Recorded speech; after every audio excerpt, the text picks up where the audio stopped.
lovely to see everyone this morning. My name is Catherine Hoare, and this morning we are going to be learning a little bit about the Tudor dynasty, the kings and queens who ruled Britain between 1485 and 1603. We're going to find out a bit about who these kings and queens were. We're going to find out a bit about the impact that their decisions had on Britain as a whole. And we're going to include a little bit of gossip. Find out what was actually happening in the royal court. And also, I think, finding out just what a small world the Tudor world was. So I'm going to switch to our first image.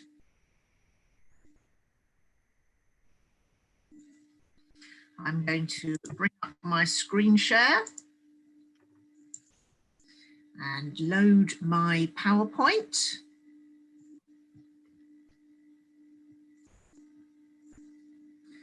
Starting from the beginning, always a good point to start. And also just to let you know that I will be using a pointer at times. So at times you may see a small red pointer appearing on the screen. I'm just going to close down my camera now and begin with our first image. Now, all of the images you're going to see today come from the British Museum collection. Some of the objects are on display, but we actually only have about 10% of our collection on display at any one time. So you will find a lot of these objects are shown digitally on the Collections Online database on our website. So you are very welcome after our time together to go and enjoy the Collections Online database. It's a search engine driven database, so you can put in overall words such as Tudors, you can put in date periods, and you can also put in individual names if there's a particular person you're interested in. What we're doing today is thinking about the governing of Britain by a set of kings and queens. Now, kings and queens have ruled in Britain for over 1,000 years. The earliest agreed king was King Alfred of Wessex, and the capital for King Alfred's kingdom was London. And on this Anglo-Saxon coin, you can see not only an image of Alfred's son, but also the symbol on the back with the letters which spell out Londinium, which was the Roman name for London, still being used in the early Anglo-Saxon times. The current queen, Queen Elizabeth II, and here she is on one of the new £10 notes, is the head of state for the United Kingdom and the Commonwealth, countries which were part of the British Empire but now have their own governments. The modern British monarchy is a constitutional monarchy, which means that the monarch is the head of state, but the government is run by a prime minister with the support of an elected parliament. And during our time together today, we're going to find out a bit more about the power of the Tudor kings and queens and the role of Parliament in their rule. Now, I have to always do a quick disclaimer at the start of any talk about historical periods, and that is to do with terminology around the geology of the British Isles. Because not only has the role of the monarchy changed over time, as there's been a change in the balance of power between the monarch and their subjects, particularly between the monarch and the Parliament, but also the British monarchy has developed out of changing relationship with different regions of Britain. So the current monarch, Elizabeth II, is the Queen of England, Wales, Scotland, and Northern Ireland. But this has not always been the case. Wales only came under the complete authority of the English crown during the reign of Henry VIII, one of the kings we're going to be looking at today. Before this, Wales had its own kings and princes. Scotland was also ruled by its own monarch until 1603, when King James VI of Scotland became King James I of England, and we'll meet him right at the end of our presentation today. Now in Ireland, the English crown had actually started to gain control around the city of Dublin under the reign of Henry II. So we're going back here till 1272. And King Henry II decided that he was going to call himself Lord of Ireland. And then going forward in 1541, the Parliament in this area declared Henry VIII King of Ireland. The title lasted until 1801, when Ireland and Great Britain became the United Kingdom of Great Britain and Ireland. And then in 1949, Southern Ireland became an independent republic, while Northern Ireland remained part of the United Kingdom. So when we're talking about the British Isles in the past, people will often refer to Britain, but particularly during Tudor times, we need to be thinking about whether the rule of the Tudor kings actually extends into the Britain as we understand it nowadays, or whether it is something where particular areas, in this case Scotland, actually lay outside direct royal rule at this point in history. And you can see down the side of the screen symbols from the back of 4 £1 coins, representing what are nowadays the 4 capitals of the provinces of Britain. Belfast for Northern Ireland, Cardiff for Wales, Edinburgh for Scotland, and down at the bottom, London for England. So who were the Tudor kings and queens that we're going to be talking about? We're going to be talking about a set of actually only 5 kings and queens, going from Henry VII, whose reign started in 1485, through to Elizabeth I, whose reign ended in 1603. And you can see by looking at those dates that some of our Tudor kings and queens have considerably shorter reigns than others. And in particular, when we get onto the reign of Edward VI and Mary I, we'll see that their reigns, which lasted only 6 years, but still had quite a considerable impact on the history of Britain. Now, the period we're talking about, the roughly 200 years while the Tudors were ruling, 100 years while the Tudors were ruling Britain, lots of other empires and other royal dynasties and imperial dynasties were at operation around the world. We often think of the Tudor period as being a time when Britain begins its voyages of exploration. It's a time when the first English colonies were established in North America. It's a time when we know a lot of other European countries were looking to establish colonies and build up trading links with other areas of the world. But it's important to remember that at the time, what to us were voyages of discovery, for the people living around the world, they already knew they were there and very often were in the process of either building, enjoying, or coming toward the end of their own empires. So during the Tudor period, we can see in South America, we have the Inca and the Aztec empires which are flourishing. Across in Afghanistan and the Indian subcontinent, we have the beginnings of what later would become the Mughal Empire. Also in Africa, in Nigeria, we have another empire developing as the Yoruba people developed the Oe Empire. And then the Ottoman Turks were already ruling at this time a large empire which stretched from Bosnia in what we now call Eastern Europe across into Egypt and Arabia. And the Persian Empire, which had been in existence since classical times, is part of the history of ancient Greece, still existed and was being built up by Shah Abbas, creating a new capital for a reinvigorated Persian Empire. So the Tudor dynasty was a small part of global affairs which encompassed many other empires and many other ruling families. And as we go through our talk, we'll meet a few other ruling families, particularly from Europe, who had an impact on the Tudors. We're going to begin with a picture of Tudor London. So this map of London is taken from the early Tudor period, And you can see beside the River Thames, we have in essence the layout of the ancient Roman city of Londinium. And at this point, London had a population in 1550 of about 100,000 people. And they were mostly living in high density housing within the old Roman wall.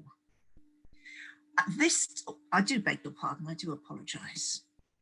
At this time, the North London that we know nowadays was mostly fields, and you can see the fields up towards the north of the map. Kentish Town was in 1456, shortly before the Tudors come to the throne, a thriving hamlet on the River Fleet. London itself was still within, as we've said, the Roman walls. And it wasn't until Moorgate was built in 1511, which created a wall to the north of London, that development actually began outside the Roman city walls. You can see on this map the Tower of London down on the river, on the extreme right-hand side of the map. That had been established in Norman times. And then there are also some open spaces near the city, Spitalfields and Smithfields. And these are open spaces near to small agricultural areas, and the areas closest to the city would probably have been used for what nowadays we would call market gardening.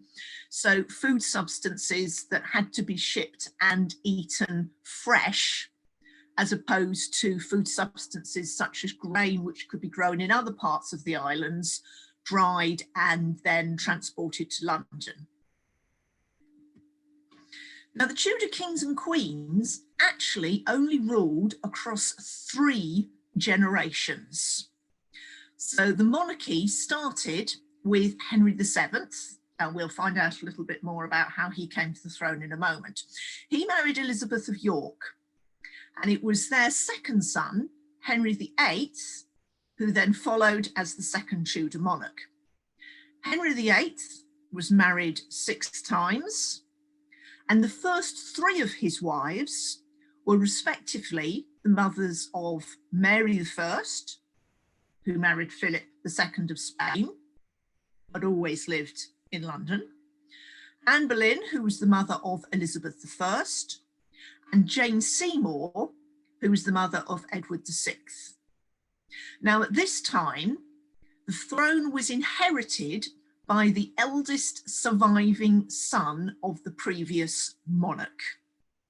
So with Henry VIII, he had had an elder brother, Arthur, but Arthur died before his father. So when Henry VII died, his second son, still living, Henry VIII, came to the throne.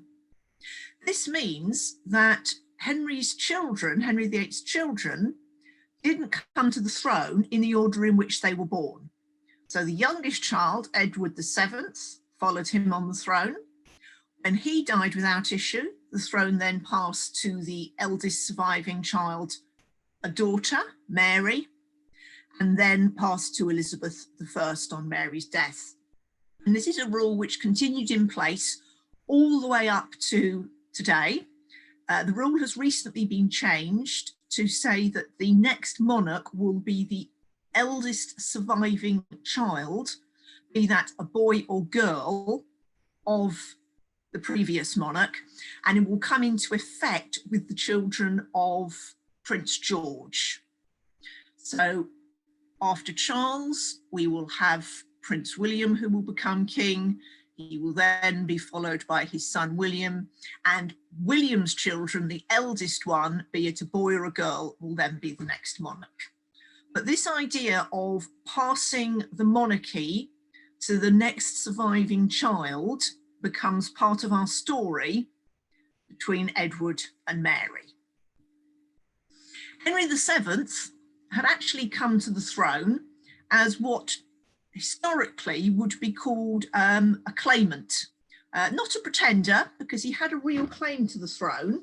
He related through John of Gaunt back to Edward III, but 2 distinct branches of the royal family, nowadays we call them the House of York and the House of Lancaster, had engaged in a period of civil war. You'll probably know it as the War of the Roses, whereby each branch of the family were trying to claim the right to the throne. This culminated with the victory of the Lancastrian house, and Edward IV, who we can see in this picture sitting with his crown, holding his orb and sceptre, won the throne. Behind him, we see his queen, Elizabeth Woodville, and it was their daughter, Elizabeth of York, who Henry VII was to marry. Standing next to them is their elder son, Edward. He was one of the princes in the Tower. He was declared king, but with the Battle of Bosworth against his uncle, Richard III, he never became king. He disappeared from history, a story in its own right.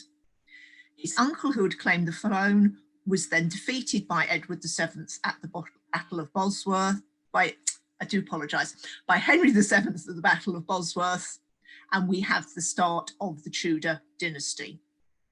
And the story of the War of the Roses and the union of the Lancastrian house in Edward VII with the Yorkist house, personified by Elizabeth of York, who married Henry VII, is shown on this jewel of Elizabeth I. And you can see there the white rose of York, the red rose of Lancaster, which combined made the Tudor rose, with a red outside and a white centre. So Henry VII, when he came to the throne, was the first king of the Tudor dynasty.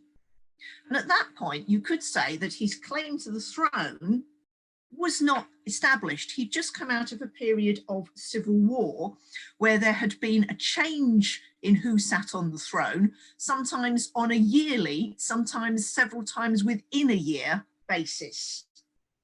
So it was important for Henry VII not only to symbolically unite the two warring houses, but also to establish a dynasty and a secure monarchy to pass on to his son.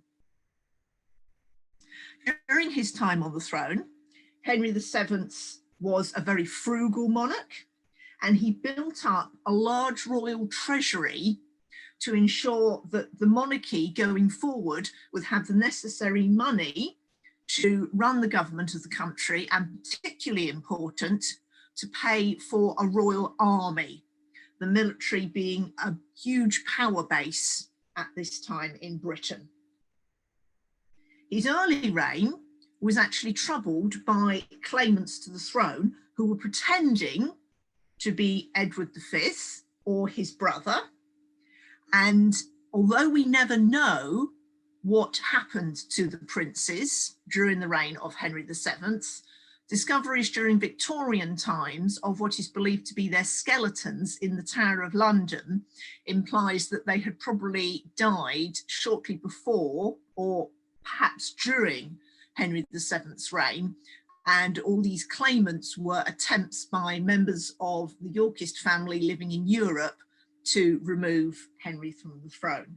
None of them was successful, and on his death, the throne passed to Henry's second son, his first son having predeceased him, Henry VIII. Now, when Henry VIII came to the throne, he was a very athletic, cultured young monarch. He also had behind him a lot of money, the vast treasury, which his father had built up. And at this time, Henry was interested in attempting to increase the control of Britain in Europe. And here we see him in alliance with Maximilian, the Holy Roman Emperor, trying to gain the latter's support for an attack on France. Part of France had previously been ruled by the English crown, and Henry hoped to extend his power abroad. But unfortunately, despite his endeavours and his campaigns on mainland Europe, he only managed to recapture the town of Boulogne. The cost of these wars led to great inflation in England, and Henry, throughout his reign, you could say burnt through his father's financial legacy. At the start of his reign, Henry was part of a changing religious landscape, whereby, particularly on mainland Europe, there were people arguing against the Catholic Church. One of these people was Martin Luther, who started to question aspects of Catholic ritual and aspects of Catholic tradition, particularly the worship and the sale of relics of the saints. And Henry himself wrote an essay against Martin Luther, for which the Pope awarded him the title of Defender of the Faith. And this title, often shortened to DF, Henry put on the coinage, and here we see a medal struck during Henry's reign showing a young Henry, and on the other side the Tudor rose with Defender of the Faith in Latin. This is still on the coin nowadays, and if you look at a coin of Elizabeth II, you'll see those initials on the side opposite to Elizabeth's portrait. And an interesting point is that this idea of the monarch as the defender of the faith is something which Prince Charles is going to question and change when he comes to the throne. And he has openly said that as head of the Church of England, he would like to see himself not as defender of the faith, but he would like it reinterpreted as defender of faith, to encompass all the different faiths which form part of the life of the subjects he would have in modern Britain. Henry's first wife was Catherine of Aragon. She had previously been married to his brother, Arthur, but unfortunately, Arthur died before his father, never inherited the throne. Catherine remained in Britain, and she then married Arthur's younger brother, Henry VIII. Henry VIII came to the throne, his queen, Catherine of Aragon.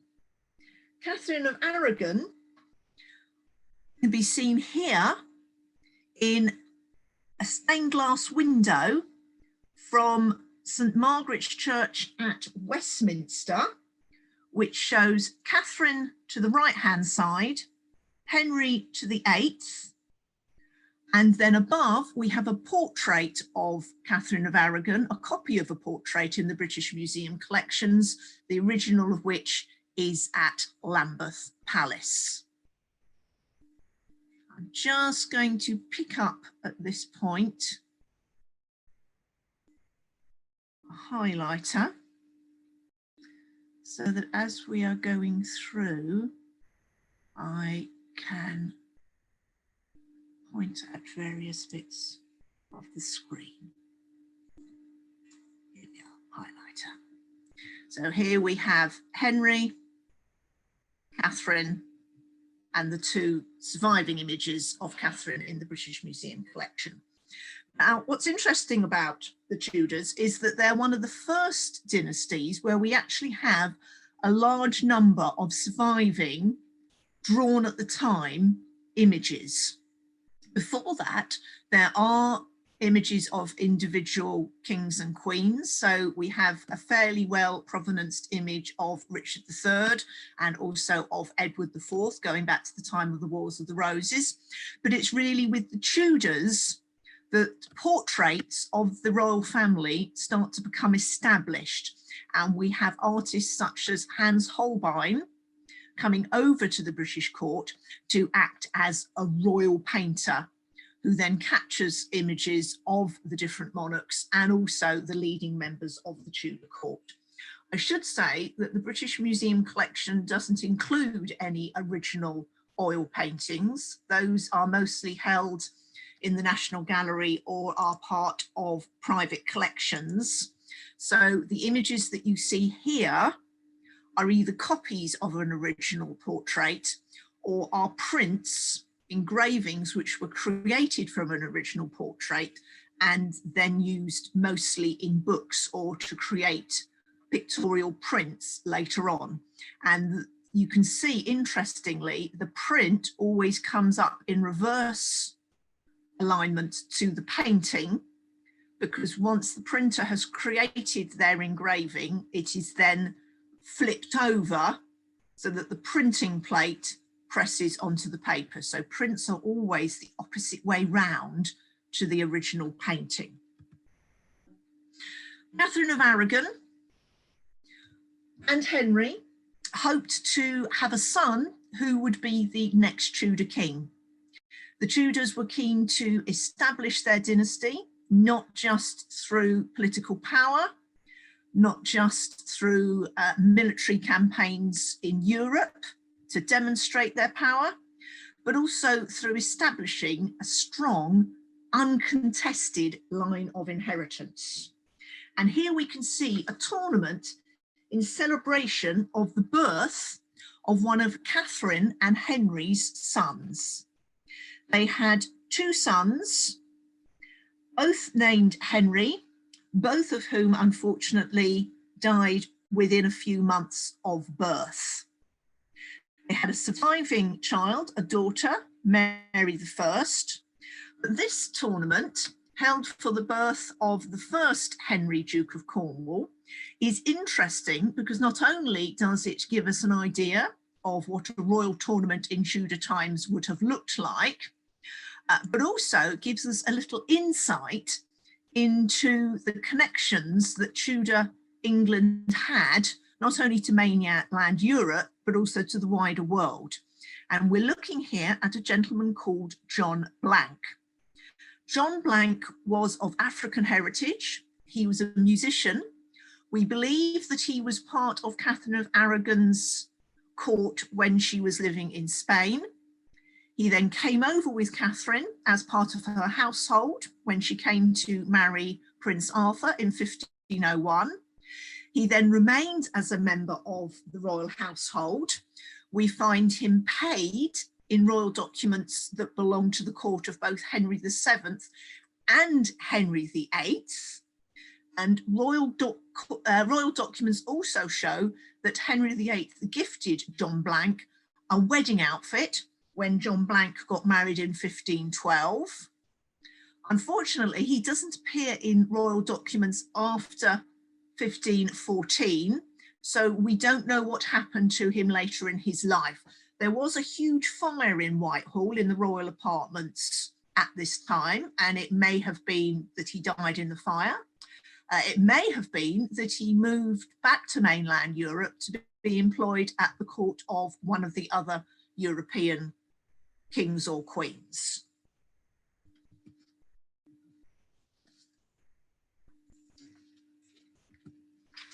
Henry VIII, as we heard previously, had begun his reign as a staunch defender of the Roman Catholic faith. And in fact, when he died, his funeral was held under the Roman Catholic tenets. And he was never what at the time would have been seen as a follower of the Protestant faith. So how is it that when we think of the Tudors, we think about the establishment of the Church of England and the change in England from a majority Roman Catholic faith to a Church of England, Anglican, Protestant faith? Well, we've heard that Catherine of Aragon gave birth to two sons, neither of whom survived beyond infancy. The one living child, Mary I, was a daughter. Henry was desperate for a son to follow on the Tudor line. He also, his eye had been caught by one of the ladies at court, Anne Boleyn, who was working as a maid of honour in Catherine of Aragon's household. The Tudor court was very small. If we think that London had a population of only 100,000, the royal court itself would have been a very small establishment. At the British Museum, where I work, there's about 1,000 people, including all the people in the service industries, the cleaners, the people maintaining the building, the educators such as myself, the curators, the people working in retail and in the canteens and hospitality. So the Tudor court would have been a small place where everyone, rather like the British Museum, knew everyone else. So Anne was at court working as a maid of honour for Henry's first wife, Catherine, caught the eye of Henry. Their courtship lasted 9 years. Anne was determined that if she was to, how can we put it delicately, become Henry's girlfriend, that she would do so not as a mistress, but as a wife. As such, Henry had to divorce Catherine to enable him to marry Anne. And it was this act of divorcing Catherine which led to the split of the church in England from the wider Roman Catholic Church, headed by the Pope in Rome. Henry asked the Pope for a divorce from Catherine. The Pope refused. And so Henry's chief advisor at this time, Thomas Cromwell, suggested that if Henry were to declare himself head of the church in England and the Pope were to be demoted to the Bishop of Rome, Henry would be able to arrange his own divorce. This is what Henry did. He got Parliament to vote on an act which divided the church in England from the wider Roman Catholic Church, and which granted him a divorce from Catherine, enabling him to marry Anne. Henry and Anne had one daughter, Elizabeth, and the act of dividing the church in England from the wider Roman Catholic Church is known historically as the Reformation. And this Reformation gave Henry the position of head of the church in England and established the Church of England, although the exact tenets of that church were not to be confirmed until later on in the Tudor dynasty. The other thing that the Reformation did was it meant that a lot of land held by the church, such as the nunnery of St. Helens in London, then passed into royal control. During the early Tudor period, the church had owned across the whole of Britain about a third of the land. And so you can imagine the Reformation and the passing of all church land and the monasteries into royal hands meant that a huge amount of land, of buildings and of wealth passed from the church to the royal family and then on to the nobility in England. A lot of the modern stately homes started life as monasteries. So places like Woburn Abbey were originally a monastery which at the Reformation, during the dissolution of the monasteries, then passed into royal and onto noble ownership.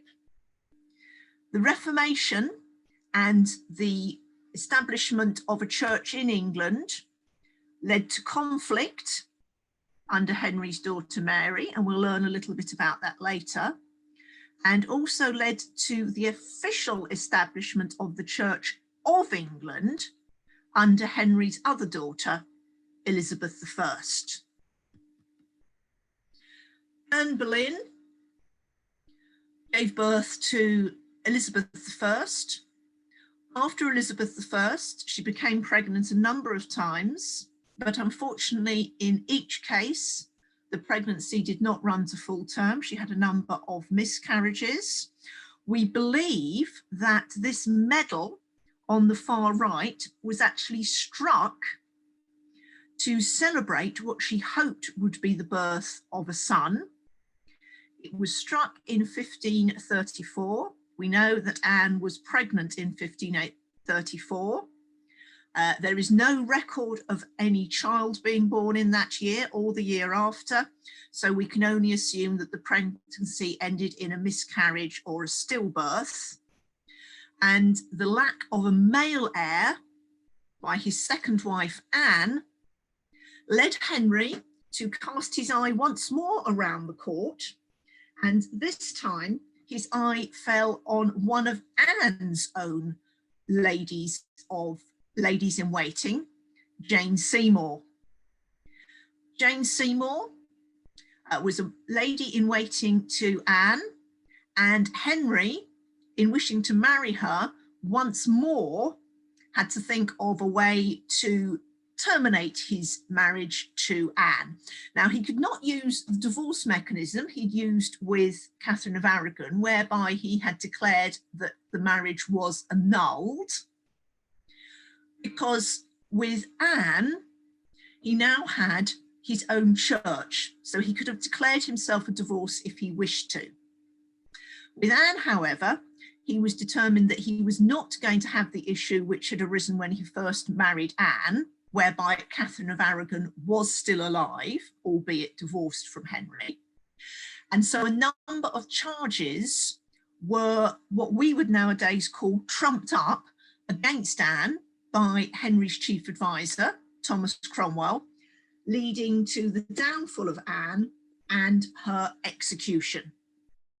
Shortly after Anne's death, her daughter, Elizabeth I, was sent to live away from court and was declared illegitimate, meaning that Henry did not wish her to be seen to have a claim on the throne if he were to die. And Henry married Jane Seymour. And we see Jane Seymour here in a print taken from an original picture by Hans Holbein, the court painter. And on the other side, we have two designs by Hans Holbein for pendants set with semi-precious jewels and pearls. The upper pendant was a pendant designed for Jane Seymour, and we can see her wearing similar jewellery in the portrait. The one below was designed by Hans Holbein for Henry and Anne, and you can see their combined initials, H and A, and at the front is the place for the setting for the semi-precious jewel. On the death of a queen, her jewellery would all be passed to the next queen, so all of Anne's jewels, including this pendant, if it was ever worked up into a final piece, would have been passed to Jane Seymour. At the same time, there was an attempt by Henry to remove any iconography associated with Anne around the royal palaces. So this symbolism of the combined initials of H and A, which was carved into woodwork and stone around the royal palaces in London, was then removed, chiselled out to obliterate Anne's memory as Jane became the next queen. Jane gave birth to a son. Here he is as Prince Edward. We will meet him later as Edward VI.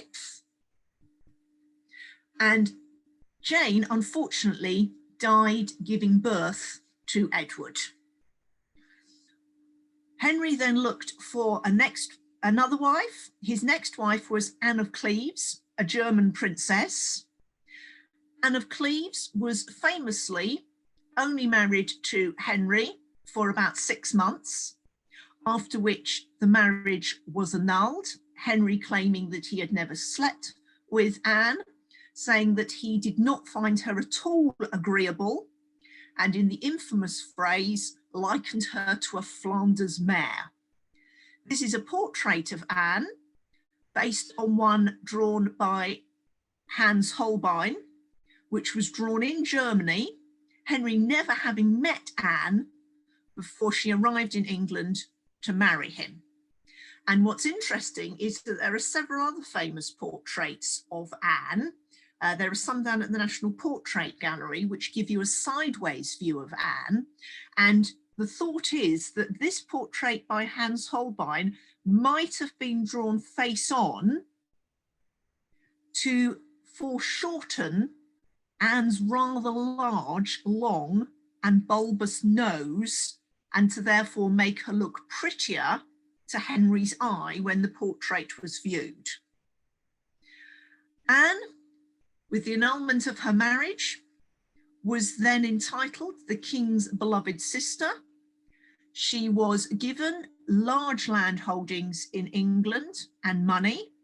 She had no intention of returning to Germany. She was now a wealthy, independent noblewoman.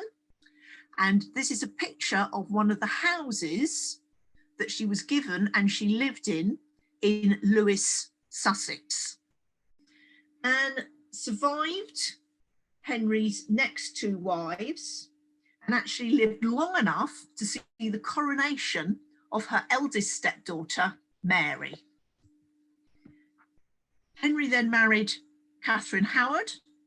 She was a cousin of Anne Boleyn. The marriage was short-lived.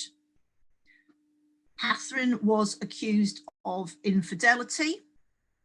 Henry, as with her cousin Anne, had her executed and moved to his sixth wife, Catherine Parr. Catherine Parr had herself been married twice previously and was to be married once more. Henry was her third husband. We see here a print taken from a portrait of Anne. And what's interesting is that although I said at the beginning that the Tudor period is the period where we have a lot more prints, a lot more portraits of the kings and queens, it is sometimes difficult to be, one, sure of how accurate they are, as with the picture by Hans Holbein of Anne of Cleves, and also who they actually are. They were not always named, and names were often added later on in Georgian and Victorian times. Therefore, this painting, which is now believed to be Catherine Parr, was previously said to be Lady Jane Grey. So Tudor portraits do often change their designation, and it's always worth checking when you're looking at a portrait given to be a particular king or queen, checking to see whether that is what it is confirmed to be by all art historians, or whether it has previously been considered to be someone else, which means it might well in the future once more become a different king or queen. Henry died before Catherine Parr. She moved on to her fourth husband. We are now going to have a little 10-minute break, and we are then going to move on to the third generation of the Tudor dynasty, and we're going to have a look at the three children of Henry VIII and their reigns. See you in 10 minutes. Thank you, Catherine. That's brilliant. So as Catherine says, we're going to take a 10-minute break now, and then when we come back, Catherine will conclude our talk. Thank you very much. Welcome back. We are now leaving. Just let me move on to my next slide, pick you up from the break. And on we go. So we are now moving on from the two Henrys onto Henry VIII's three children. On his death, his son Edward became his immediate heir. Edward became king at the age of 9. When people talk about Henry VIII's 6 wives, people often forget that he was actually married to his first wife, Catherine of Aragon, for 24 years. So by the time Edward was born, his mother being Jane Seymour, Henry was quite elderly. Declining health led to his death, and his son became the king. His son was only aged 9, and in fact himself died probably from tuberculosis at the age of 15. Now, because Edward was a minor, in his will, Henry had set up a council of advisors, a regency, who would rule England on behalf of Edward until Edward attained his majority and could rule in his own right. These 16 nobles included his uncle, Edward Seymour, who was Jane Seymour's brother, and Seymour was later replaced as head of this council by the Duke of Northumberland. The Duke of Northumberland was very interested in gaining as much political power as he could himself. He married his son to Lady Jane Grey, and when it became apparent that Edward's health was declining and that he would shortly die, the Duke of Northumberland persuaded Edward to make Lady Jane Grey, who was herself a member of the Tudor family, descending from one of Henry VIII's sisters, the next king. Part of this was because Edward was a staunch Protestant, and during his reign, there was establishment of a more openly Protestant church in England. There was the publication of the Protestant Bible. We see here Edward on his way to his coronation in London. All services and church services and official functions now ran through Protestant doctrine. And these two pictures are particularly interesting because the bottom one shows Edward on his way to St. Paul's Cathedral, but not the St. Paul's Cathedral that we would recognise nowadays. This is the spired St. Paul's Cathedral, which was burnt down during the Great Fire of London and replaced with the building that we know nowadays with the large dome, designed by Christopher Wren. And we also see Edward and his court riding past one of the crosses. There's only one of these crosses remaining in London, and that is the cross at Charing Cross. So pictures from the Tudor period also enable us to see parts of the London landscape and the built environment which have either been lost or changed over time. Edward encouraged Protestant preachers and also, as we've said, published the first Protestant Bible. The Duke of Northumberland was keen to ensure that the Protestant faith continued to be the dominant faith in England. One of the reasons that people have said, why did England not go back to the Catholic faith under Mary I, who we'll meet in a minute? And one of the main reasons, I think, is that the dissolution of the monasteries and the transfer of church lands into royal and noble hands meant that the nobility of England had a vested interest in maintaining the Protestant faith, which had enabled them to acquire wealth and land across the kingdom. So Lady Jane Grey was seen as the Protestant contender for the throne, the best candidate for the ruling aristocracy and nobles to have sitting on the throne. She was declared queen.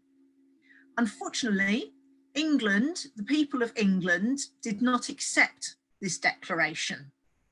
Now, we heard earlier that the monarch was always followed by their oldest surviving son, that had been Edward. On Edward's death, 2 daughters remained. And the idea was that the next monarch would be the elder of those 2 surviving daughters. So for the people of England, the next monarch was Mary I. Mary at this time was in Suffolk. She was based at Framlingham Castle. We can see a print of Framlingham Castle here to the right. She raised an army, she raised popular support, and she marched on London, where the gates of the city were thrown open. She was invited into the city to claim the throne herself.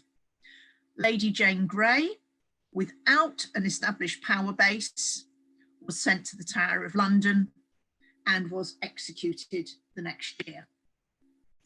Northumberland also lost his head, and other nobles such as Seymour retired to the country away from the court.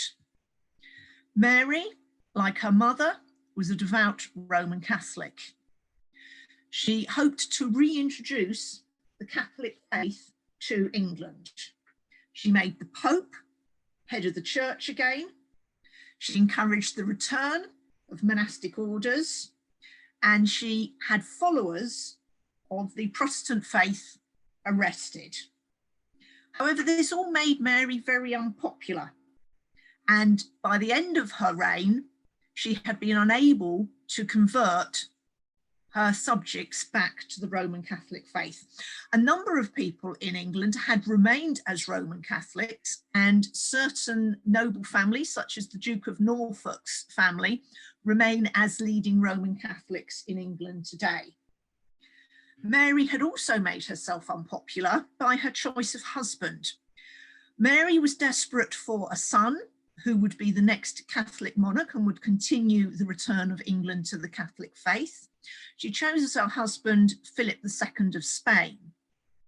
This was unpopular in England because it was thought that Philip would make England a province of the Spanish Empire, and that as King of England, he would have more authority than Mary. Therefore, Parliament refused to allow Mary to declare him king.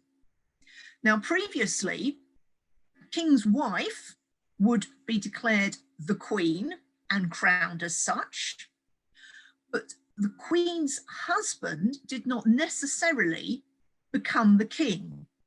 That was down to the Queen and to Parliament. And it wasn't until Mary II that her husband, William, was declared joint monarch with her, that England had a joint king and queen reigning at the same time. And it is not a tradition that then continued. We know that Queen Victoria never declared Albert king, and our current Queen, Elizabeth II, is Queen Elizabeth with her husband, who is the Duke of Edinburgh. The highest rank of nobility, but not a king. So Mary, with her attempts to make Philip a king, and the fact that she had married into a country that was traditionally seen as an enemy of England, a rival for control of land in Europe, was not popular with her subjects. Mary died. She left no surviving heirs, and the throne therefore passed to the third of Henry's children, her younger sister, Elizabeth, daughter of Anne Boleyn. Elizabeth, like her brother Edward, had been brought up and tutored in the Protestant faith, and it was under Elizabeth, who we see here in the famous rainbow portrait, and sitting in one of her parliaments, that the Church of England, as we know it today, was established, with the Queen or the King the head of that church. Elizabeth was also keen to ensure that her subjects, all of her subjects, were aware of her reign as queen, and therefore she went on a great many journeys around her kingdom. These were known as progresses. They were a chance for her to stay with and meet her leading nobles around the country, and also to meet her subjects in the villages and towns across Britain. This picture shows her on a less formal progress, going hunting at her favourite hunting palace, the Palace of Nonsuch near Charing in Surrey. This palace no longer exists. It was later pulled down and now lies beneath modern housing. And then at the bottom, we have some images of contemporary Tudor women and their clothing. And this is a nice little reminder that Tudor England was incredibly hierarchical, not only in terms of who held the wealth and the land, but also in terms of what you could wear. And there were a number of laws brought out during the Tudor period, which declared what different classes or levels of society were allowed to wear. And the most luxurious fabrics were reserved for the upper classes, whereas the lower classes, the merchant classes, were only allowed to wear fabrics of a lesser quality, of less expense, which meant that they were also of a lesser colour, dyeing being a very expensive process, particularly dyes that were red and orange in hue. Elizabeth never married. She chose never to marry, but during her reign she had a number of favourites. This instrument, which you see on the left, is known as a gitton. It's been converted in modern times into what we would know as a violin. It's on display at the British Museum, and it's of interest to us because added to the instrument is a silver plate. And this silver plate contains the arms of Elizabeth I and those of the Earl of Leicester. The Earl of Leicester was one of Queen Elizabeth's favourites. He was actually, in the way that we know the Tudor court is a very small world, the son of the Duke of Northumberland, who had attempted to put Lady Jane Grey on the throne. He had known Elizabeth since he was a child and had actually, after his father's downfall and Mary's ascension to the throne, spent time in the Tower of London while Elizabeth herself had been confined to the Tower by her sister Mary, who feared that Protestants would rally around Elizabeth and put Elizabeth on the throne instead of Mary.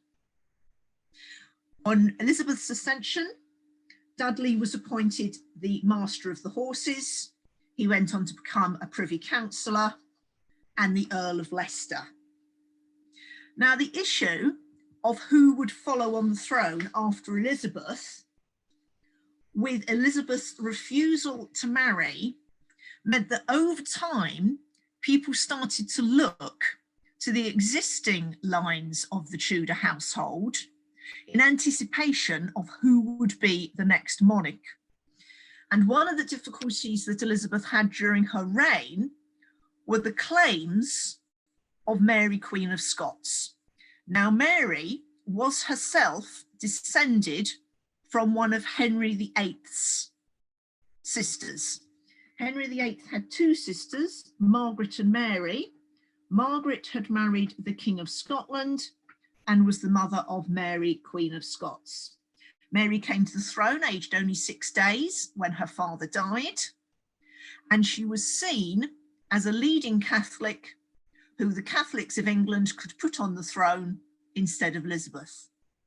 There were a number of plots against Elizabeth during Elizabeth's reign, one of which involved Mary, Queen of Scots, who by this time had lost her throne in Scotland, had abdicated in favour of her baby son James, and was housed at Elizabeth's pleasure in a number of aristocratic houses in England, usually in the north of England to keep her away from London, because Elizabeth was very aware that Mary was the centre for Catholic plots throughout her reign.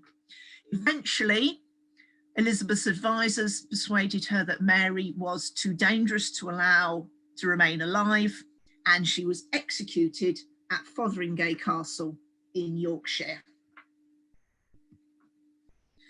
A later threat to Elizabeth's reign came from Spain, and Philip II, who had himself at one time after Mary's death considered marrying her sister Elizabeth, and the Spanish throne now moved from what could be called diplomatic marriage advances to a more military-based attempt to make England part of their sphere of influence by invading using an armada of Spanish ships, which sailed round from Spain up to the French coast and then across the English Channel in an attempt to land on the south coast and invade England.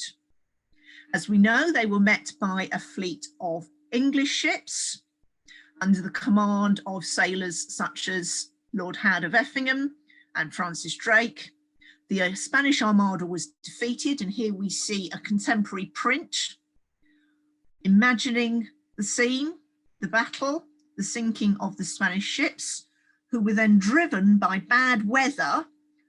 We can see on this second Tudor map the course of the Spanish fleet, which was driven around the top of Scotland, around Ireland, before it was finally able to return with much diminished numbers of both ships and sailors, and no further invasion of England was attempted.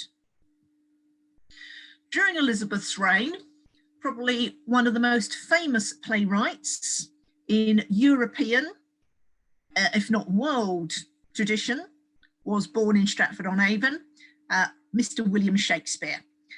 William Shakespeare spent half his time in Stratford, half his time in London.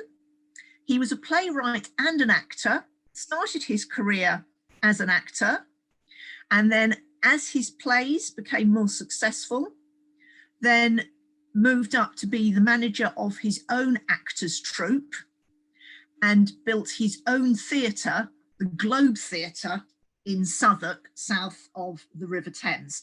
And here we can see slightly later than Tudor watercolour of the original Globe Theatre, which stood with other theatres on the south bank of the Thames. The Globe opened in 1599, and the first play there was the play Julius Caesar. Shakespeare also wrote plays for the Queen, and some of his plays were put on as entertainment at the royal courts before transferring to public performances in the Globe. But actually, the majority of his plays were written post-Elizabeth, and he is as much a Stuart as he is a Tudor playwright. So, for example, his play on the Tudor King Henry VIII was performed in 1613, 10 years after Elizabeth's death. And it was that play and the firing of a cannon during that play as part of the performance which burnt down the original Globe Theatre. The modern reconstruction of the Globe Theatre, which we see nowadays in Southwark, was actually opened in 1997, very close to the site of the original theatre. And the other object on this slide is one of my favourite Tudor objects from our collections.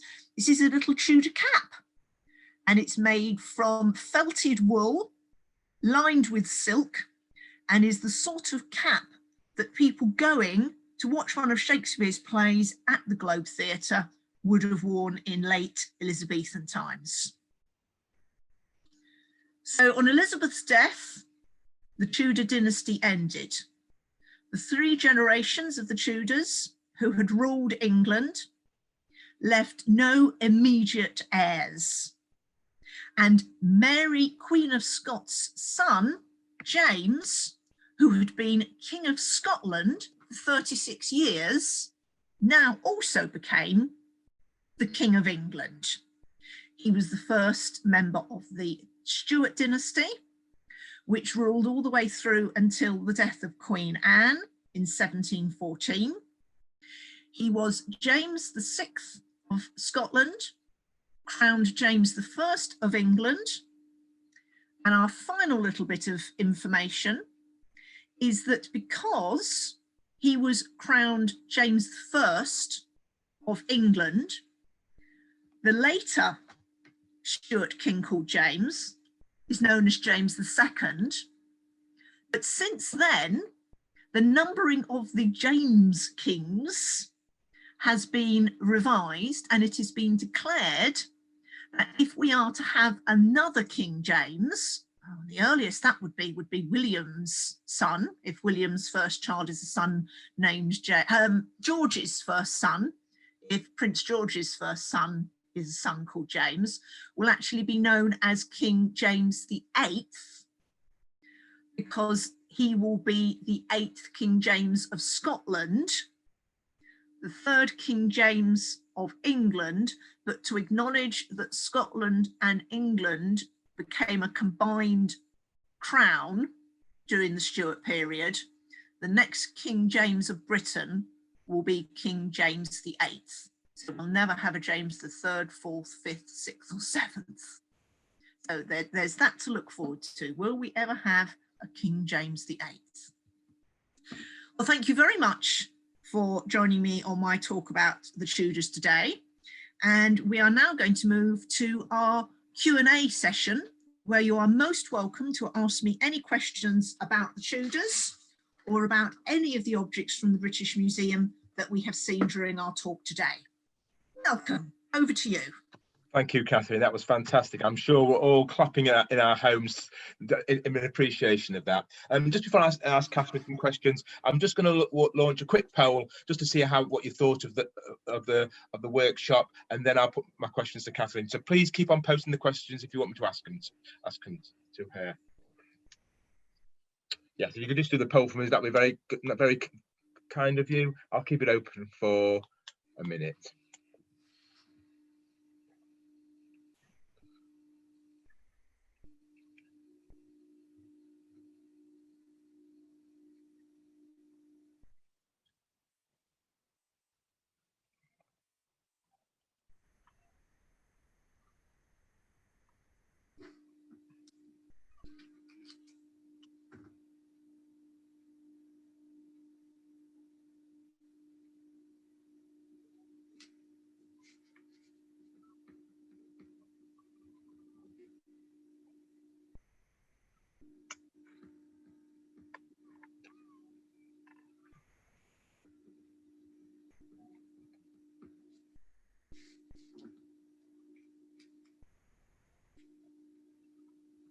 Closing in 3-4 seconds.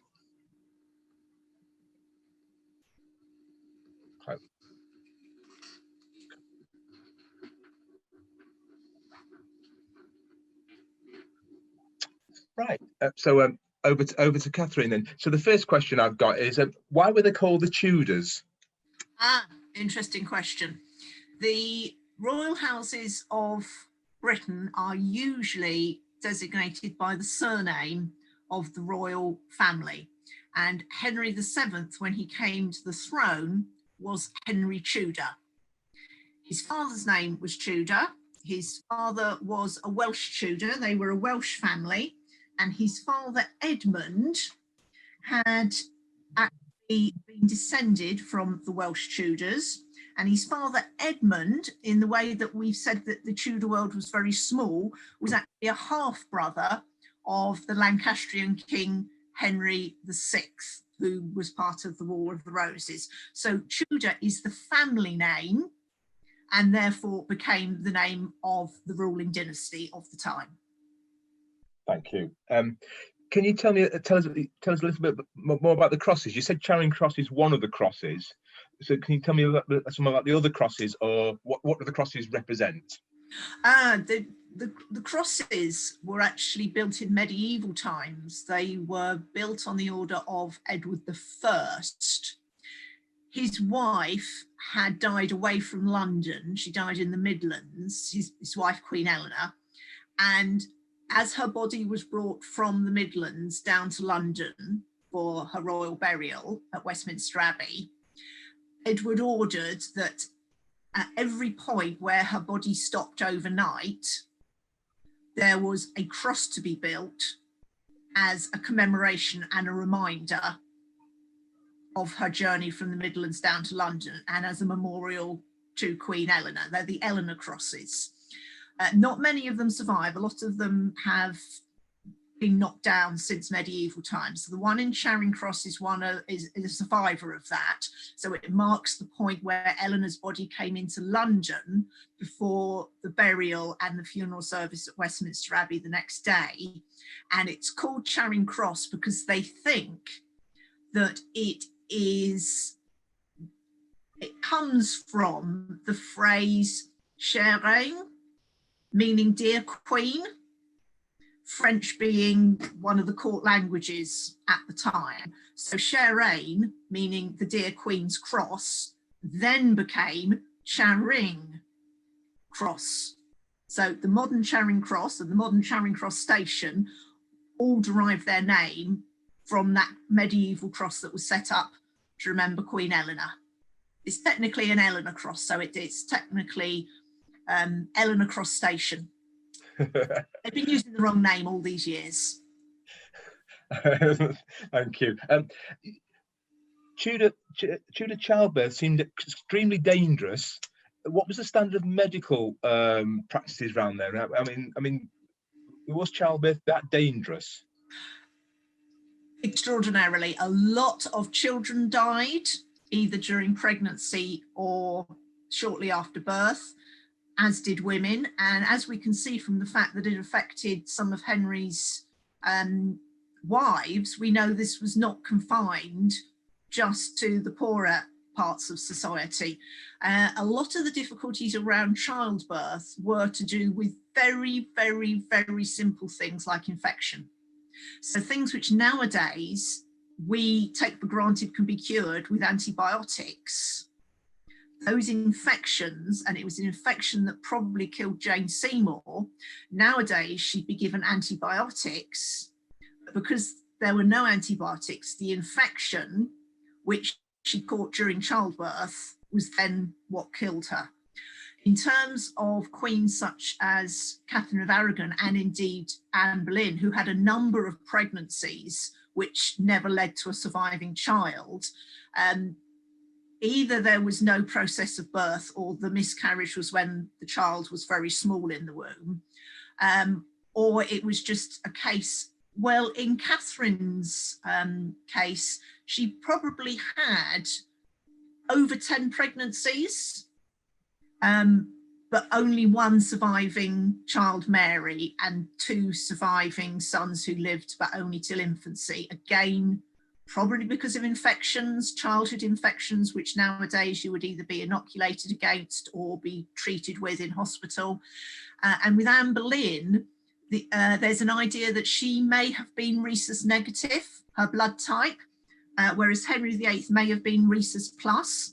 And it's known from modern medical research that if you're a woman who is rhesus negative with a husband who's rhesus positive, the first child is usually born safely. And then after that, your body actually sees the child as a foreign object, and it'll usually lead to a miscarriage, because Anne Boleyn did miscarry at least 3 times, having given birth to Elizabeth, and may well have never had a son, even if she'd remained married to Henry. And again, nowadays, medical interventions would allow that pregnancy to go to full term. So yes, a lot of what we see in Tudor times are still potential problems nowadays, but modern medical interventions and an understanding of why these problems arise mean that we are able to treat them, whereas in Tudor times it didn't matter how wealthy or powerful you were, that small infection was quite likely to be the end of you. That was fascinating. That was brilliant. And the final question: Catherine of Aragon, what happened to her after her separation from Henry VIII? After her divorce, which she contested, she always denied that the marriage had not been consummated. She said that she was Henry's true wife until the day she died. She never acknowledged that she was divorced from him. What Henry did, though, was he removed her from court, sent her to live in a number of royal houses in England, usually toward the north, again to take her away from the centre of government and the centre of the court down in London. So she was housed in a number of different aristocratic houses after the divorce. Her health declined. It used to be said that her health may have declined because the houses that she was housed in did not have the central heating that we have nowadays. And, you know, she was subject to chills and infections. It's probably more likely that she succumbed to cancer and that eventually she died. She never went back to court again. She never saw Henry again after the divorce. She actually didn't see her daughter Mary again. Henry also said that Mary and Catherine were not allowed to meet. He just wanted to isolate Catherine, prevent her from being any sort of focus against Anne Boleyn, because Catherine had been a very popular queen after 24 years. Not everyone was prepared to accept that she was no longer queen and Anne Boleyn was queen. So he isolated her away from court, and it's now thought that probably she died of cancer. And again, the treatments were not there that would have prevented or slowed down that particular illness. So she died in England. Thank you. So that kind of concludes our workshop today. Just to let you know that our next one is on the 21st of December. So there's not one next Monday, it's the week after. And that one is on gift giving in ancient Britain. If you want to come along to that, just enroll on the course. But can I just say, just before we go, thank you to Catherine. That was absolutely fascinating. And hopefully I'll see you all in a fortnight's time. Thank you. Goodbye. Thank you. Bye-bye.